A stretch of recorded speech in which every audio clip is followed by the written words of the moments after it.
Wala siguro makuha ng ibang similya, no? Wala tayo yun. Dito na yung buyer, oh. From, sa... Iyon ako sa Buena Vista by Ansel. Peter Ramule. Driver by Ansel. Driver by Ansel. Si Buena Vista, Gilgan. Boss Peter.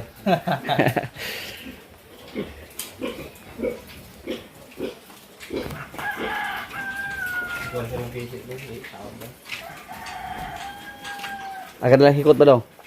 Tao lang hikot. Mo saan ni pap di. Mulakaw ra gini. Ay daghan tayo bisag kabalag bit-biting ko ano. Sila rin papangaya ano kay suito mo sila anak ko sa diskarte na ana.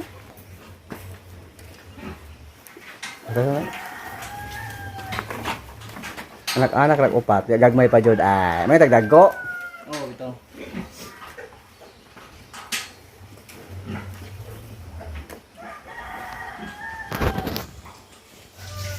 Ay, nalagdag ba?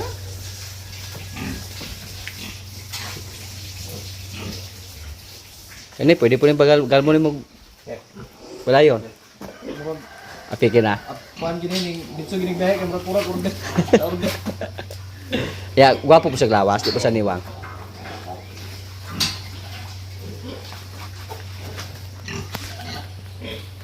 Magat na siya. Bye-bye. Bye-bye.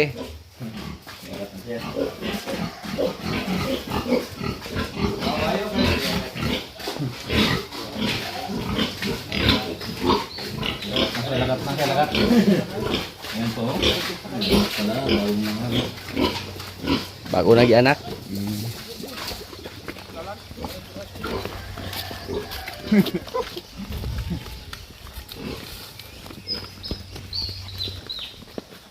Ya boss, musunod na boss. Masunod na ba? Ado, sakit ra. Sige.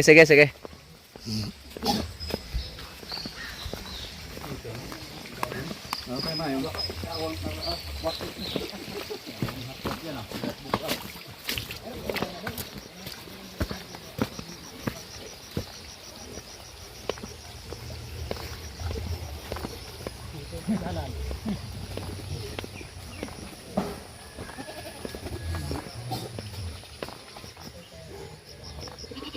But ano siya? May glawas, may pugwat. Diha ra sa paa yung gibutang, are? Okay. Ayun po, malalaman natin kung ilang kilo yung baboy natin na inahin at saka magkano yung abutin. Dito sa amin mga kaprobinsya, yung presyo ng inahing baboy nasa 155 sa ngayon. Sa Bisaya pa dito sa Mua, bigal. Basta bigal, medyo mura na yung presyo. Sa kuan lang, nasa 90 per kilo. Masaya na tayo pag umabot ng 100 per kilo yung inahing baboy. Buti na lang nakachamba tayo sa mataas na presyo. Mataas yung 155 para sa amin.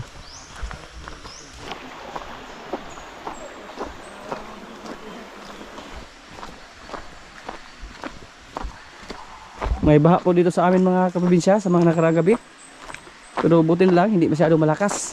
Hindi nasira yung daanan namin dito. Kung malakas pa yan, sigurado tayo na mga bangag naman. Mag-iba naman yung daanan namin. Mahirapan na yung karusa natin dito. Lalo na yung ating rayos.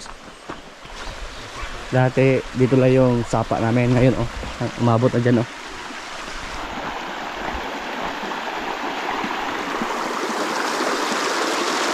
Baligya! Pila? Apel po nang gaguyo di ay.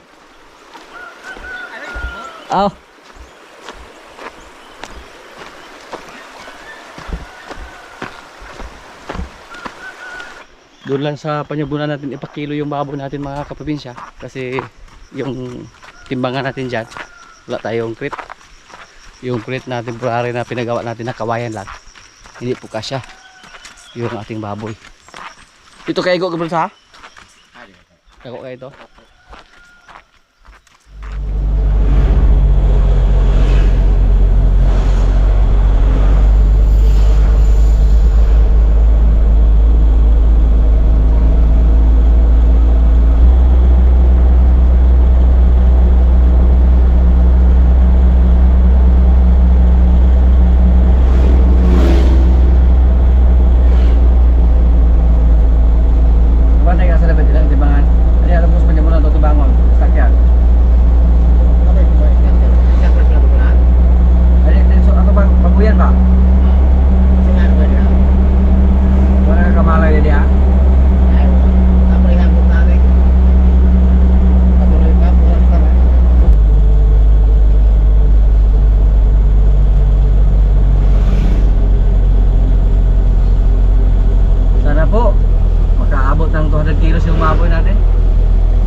Go!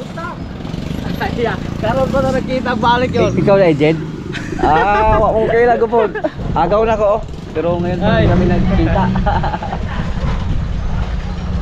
Dugay na kita. Pagkakapas mo ka nga, malbuin naman eh. Bye-bye, Dick. Nalapaw na.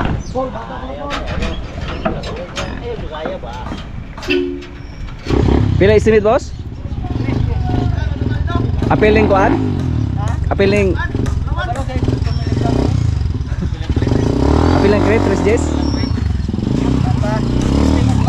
Ah, Wala pa klaro ba? Wala pa. siguro ginagawa eh? Siguro 3 days. 250. Ah, wala. Wala kabot.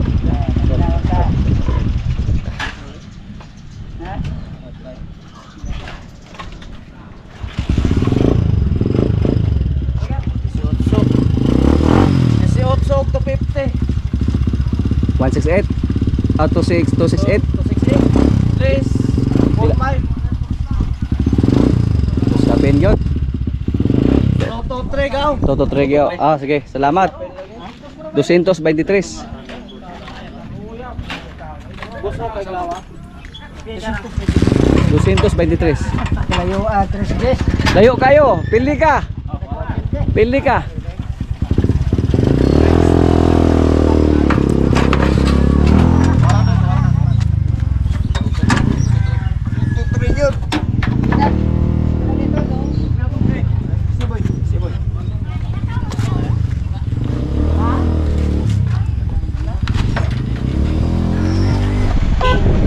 Boss.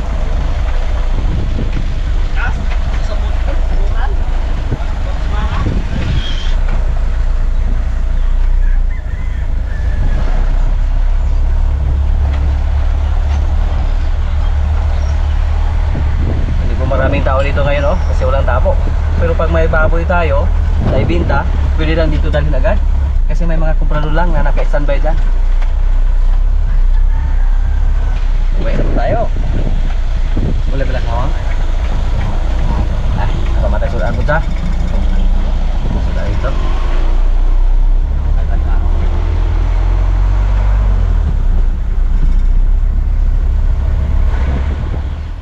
Nakabalik na kami dito mga kaprobinsya. At masaya po tayo na naibinta na natin yung ating baboy na inahin. At hindi po masyadong mura.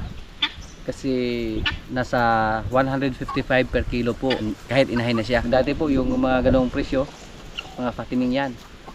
Kasi umabot din dati ng 130 to 150 per kilo yung mga fattening. At yung inahin natin nasa 155 per kilo. Tapos medyo mabigat po siya kasi mataba po yung inahin natin. Umabot po siya ng 223 kilos times 155, so yung kinita sa ating baboy mga kaprobinsya ay nasa 34,565. So hindi na po tayo lugi sa ganyang presyo para sa akin lang. Ngayon lang tayo nakabinta ng baboy na umabot ng ganun ka taas yung presyo. Yung kasama niya dati na galing din sa area 1 na inahin, 20,000 lang yung bili natin, pero hindi siya mataba, medyo payat lang siya. Sabi nga sa ating kasama dito na para din tayo nagbinta ng isang baka na bagong walay pala sa halaga na 34,000. Kasi dati si Tanggol naibinta lang natin sa halaga na 33,500. So yan po, pag masaya tayo dito mga kaprobinsya, pati yung mga kasama natin, binigyan din natin sila para maging masaya din sila. Sa mga nakarang araw nakakay pa tayo ng kambing para pang ulam lang, para maging masaya din yung mga kasama natin. Medyo mainit pa yung panahon. Si Rambo dalhin natin sa lubluban.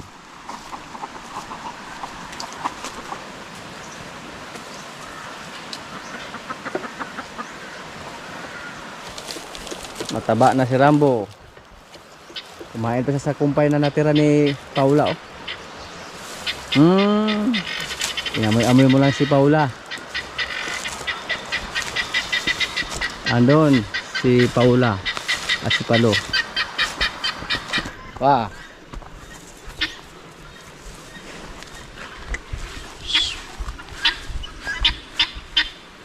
Lubog.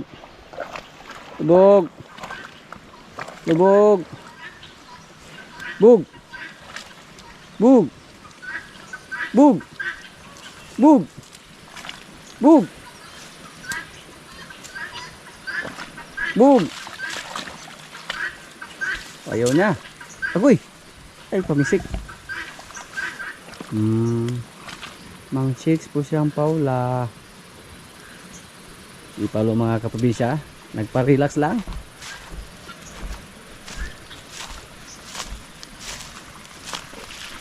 Yan o.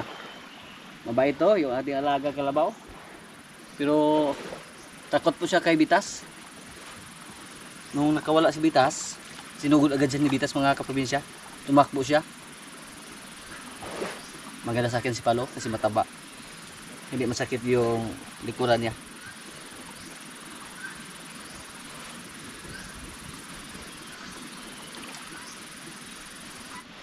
Si Paula oh. Kahigda-higda dyan.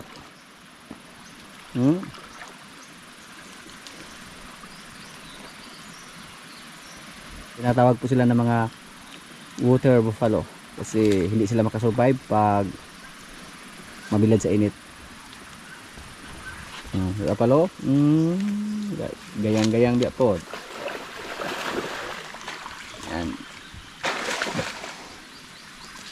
Hindi siya mahilig sa lunangan oh.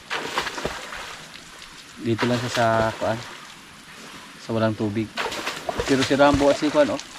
Si Rambo at si Paula, parang pisapiagan pa niya yung ulo niya. Tapos si Rambo nagligid-ligid oh. Galigid-ligid.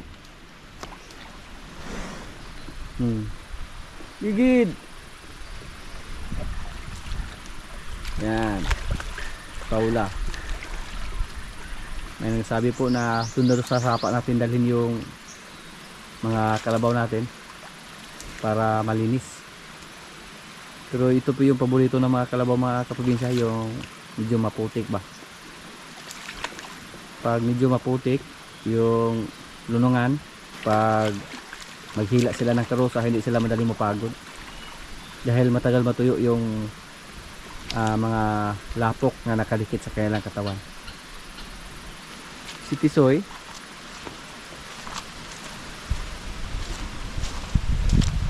doon lang sa gilid si Tisoy nila. Dalhin natin dito sa Globan. Oh, galigid-ligid yung Rambo. Si Tisoy mahilig din lumaligo. Maghahayang eh.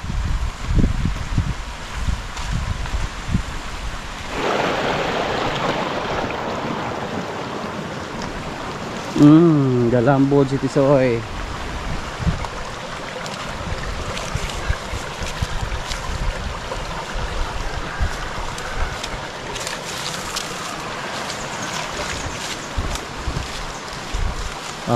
Wah. Wah.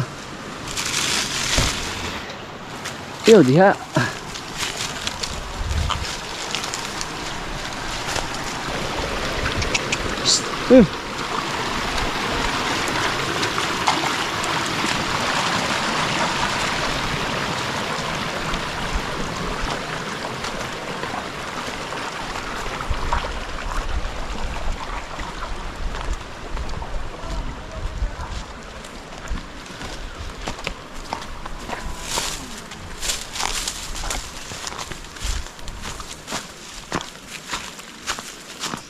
Gusto niya dyan oh. Yan. Wah. Wah. Agoy.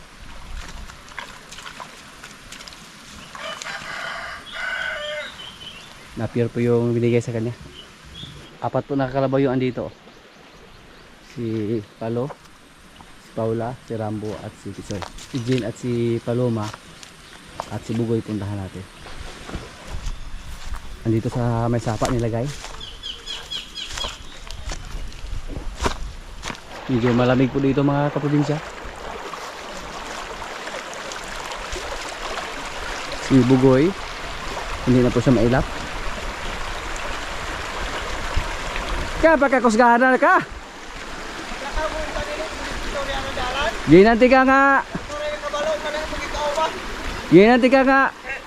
Kami hakot ana, di juga pa hakot mo. Ay, kayo na. Kakwarta nyo mo. Agay. Ito ta. Kwarta. Marok-marok juga. Kakwarta. Dili ka mamahin, ikaw pa'y kapanday, ikaw pa'y ka hakot. Naliwat yung gangan ka mo. Tayo ikuyog naman rin. No, pabinawa ko to, oh. Ikuyog naman. Gibilangan ka? Oo, kumpait. Pero siya, tikulot. Ikaw, tigligyo. Yan po, si Bugoy. Subukan na kaya natin itong sakyan mga kaprobinsya. Hindi po ito nasubukan sa ating mga kasama dito na sinakyan. Ang problema baka tumakbo. Lagan man!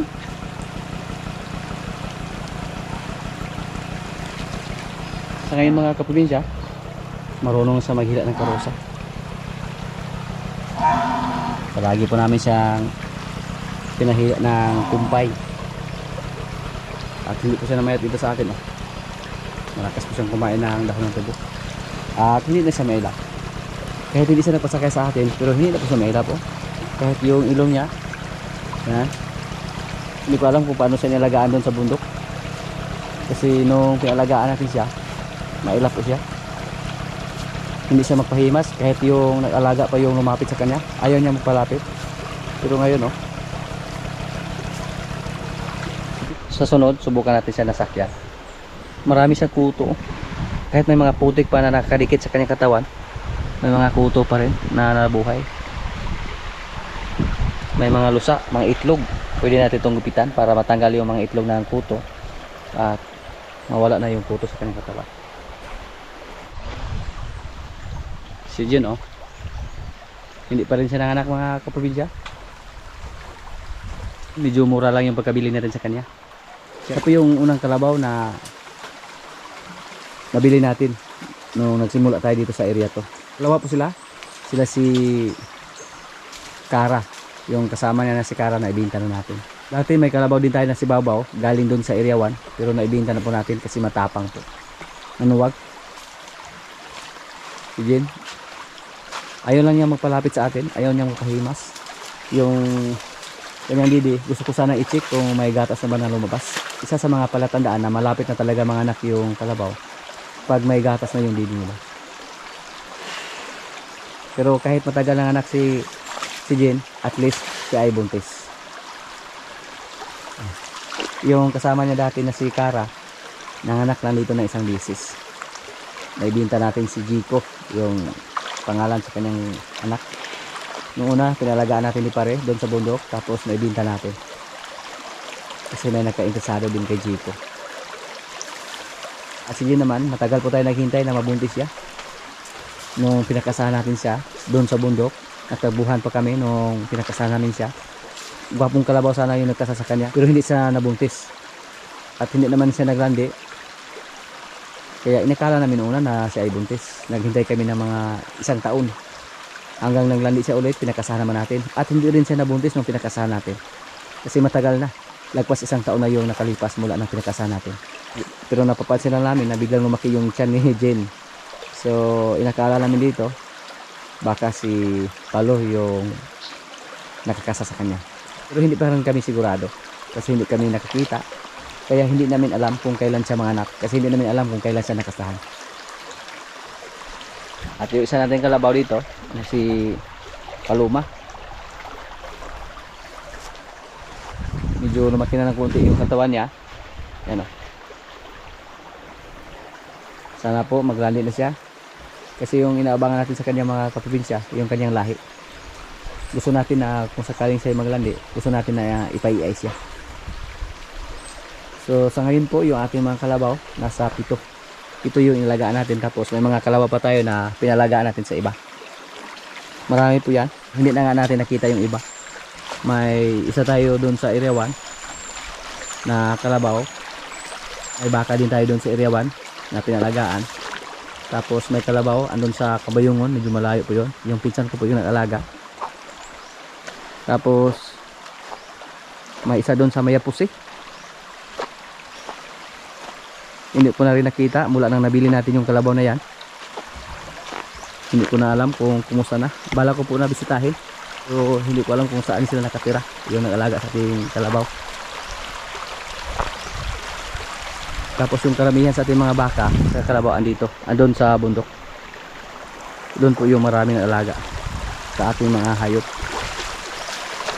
Di pa batnan ba? Tapos dalawa sa ating mga kalabaw sa mga nakarang taon nanganak. So naradagan naman yung alaga natin. At saka yung isa na kasahan na naman yung inalagaan ni pare. Pumunta tayo dito para maghanap ng itlog sa ating mga bingala. Baka nag-itlog naman sila dito mga kaprobinsya. Delikado pag mag-itlog sila tapos hindi natin makita. Baka maunahan tayo ng mga aso. May time po nandito sila nag-itlog. Pero naunahan tayo ng aso. Kinain lang. Tapos yung itlog doon marami sana yung nilimliman. Naunahan din tayo ng aso. Kinain ng aso. Dito po na malagi yung ating mga bingala.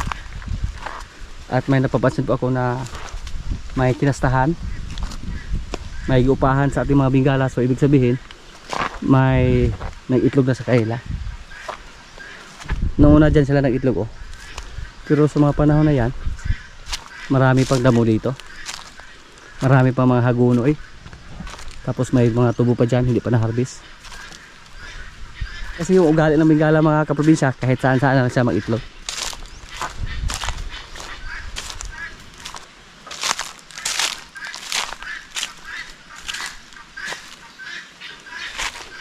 Dito po palagi nag-standby yung mga bingala natin. Kung saan po sila palagi nag-standby. So kadalasan po diyan sila nag-itlog.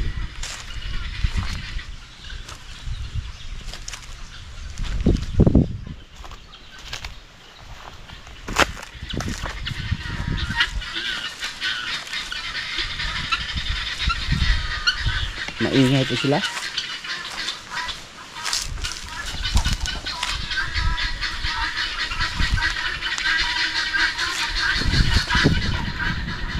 At yung mga tanim natin dito.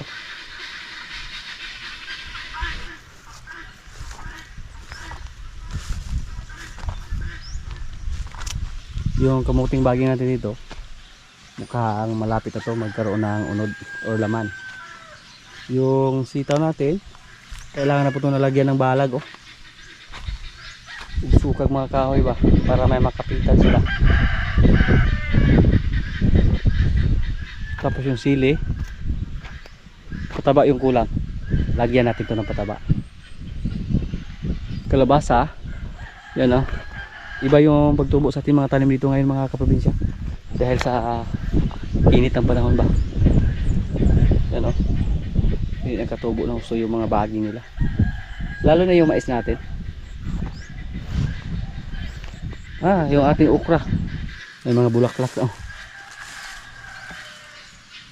Pero wala pang bunga. Pero nagsimula na sila. Sa sunod na linggo ay makikita na tayo ng mga bulaklak dyan. Wow. Yung mais natin oh. Malapit na to. Pwede na to.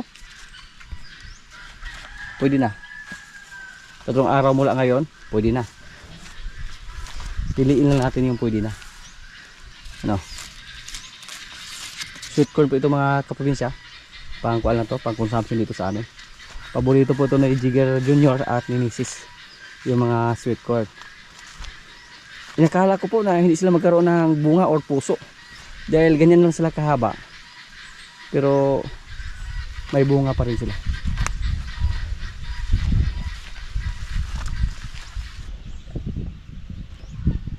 Puntahan ko po yung pinag-itlogan dati ng mga bingala. Baka bumalik sila doon sa pag-itlog.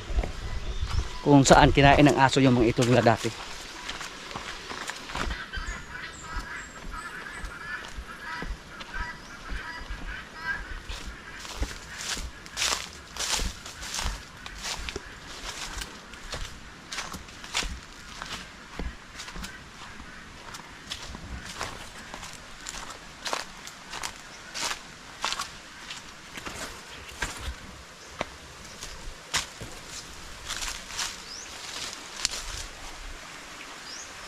Hindi na po bumalik dito.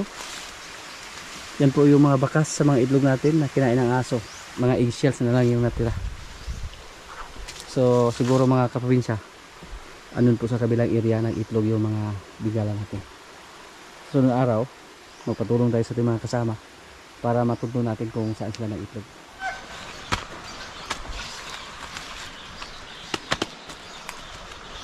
Yan po, marami yung bunga dito.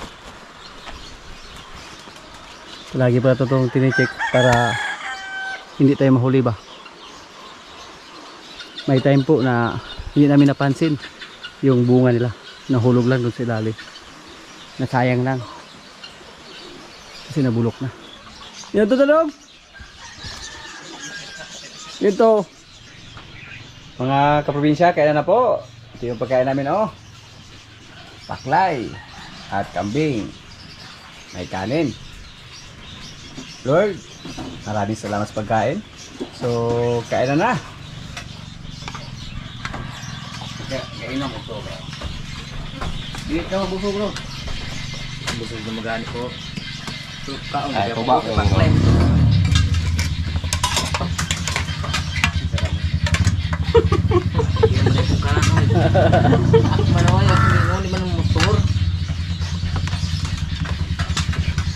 Adi din sa dambro.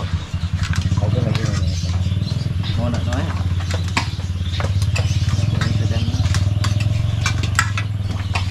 Terus bilang.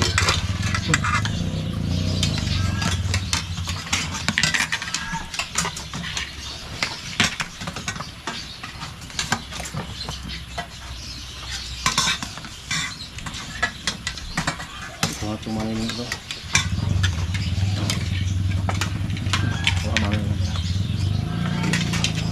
Ana. Kaya wag mo pa pumahapugan niya. Loh. Sinirok man. Sinarok pa Diyos.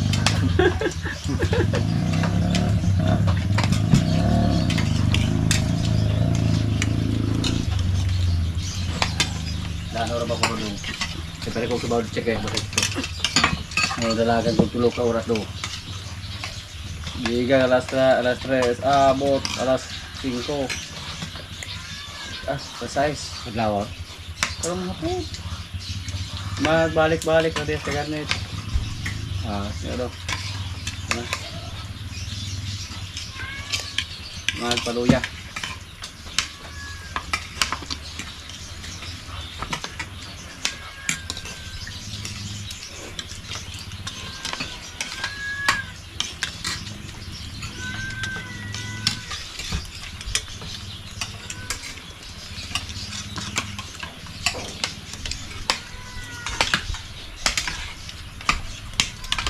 Yung nas lagi sugilan bro pila kilo bro.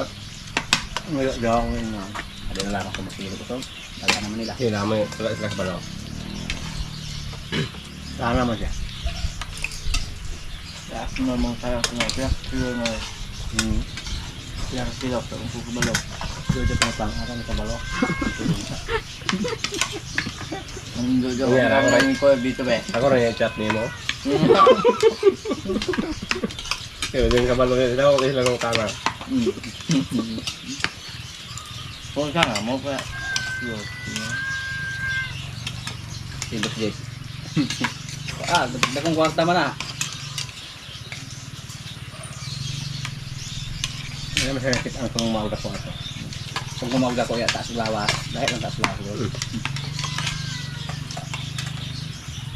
Ano, okay na.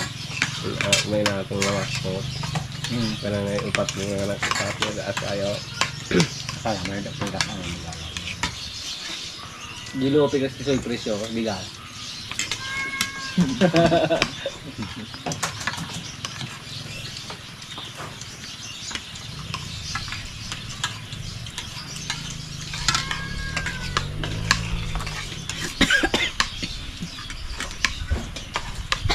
Mana? Hindi ka mag-cycle. Hindi nga sa grupo.